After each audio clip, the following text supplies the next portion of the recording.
Hey, this is Matt from InvestiQuant. Today is Thursday, September 30, 2021. Today is the last trading day of September. So what we're going to do this morning is take a look at what has happened on the last trading day of the month in a similar market environment. So I've got all four instruments selected here.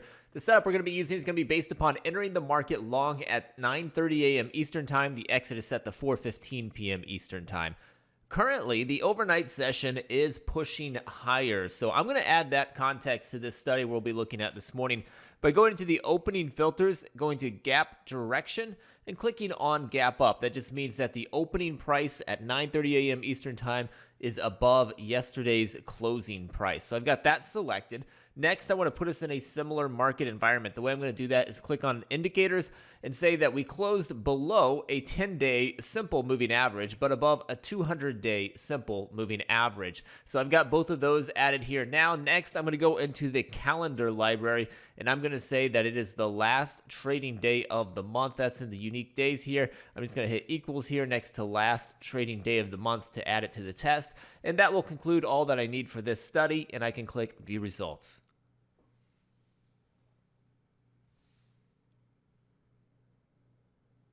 All right, here we go. These are the results based upon entering the market long at 9:30 a.m. Eastern Time, exiting at 4:15 p.m. Eastern Time. When it is the last trading day of the month, you are in a weak bull market, and the open is above the prior day closing price. Historically, we've got 41 samples in the S&P dating back to 2003. The NASDAQ has 37 samples. We've got 37 samples in the Dow and the Russell as well. If we look at the win rates on these, the win rate is telling us what percentage of these have closed above the opening print for the day. So think of it as a green daily candle stick or a red daily candlestick. The win rate on this is just 32% for the S&P, so that means the majority of these scenarios have finished with a red daily candlestick.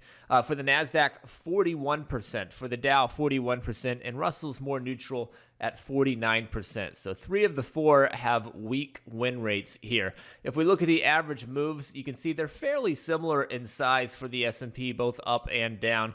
The NASDAQ has an average win that's a little bit larger. The Dow, the average loss is quite a bit larger. And then the Russell is fairly similar in size for average win versus average loss. So I'd say we're mixed there on the average moves, but 3 out of the 4 have been weak historically on the win rate. So it's been a little bit more of bearish days that have taken place on this more often than not. So hopefully you found that helpful. Good luck today, and we will see you next time.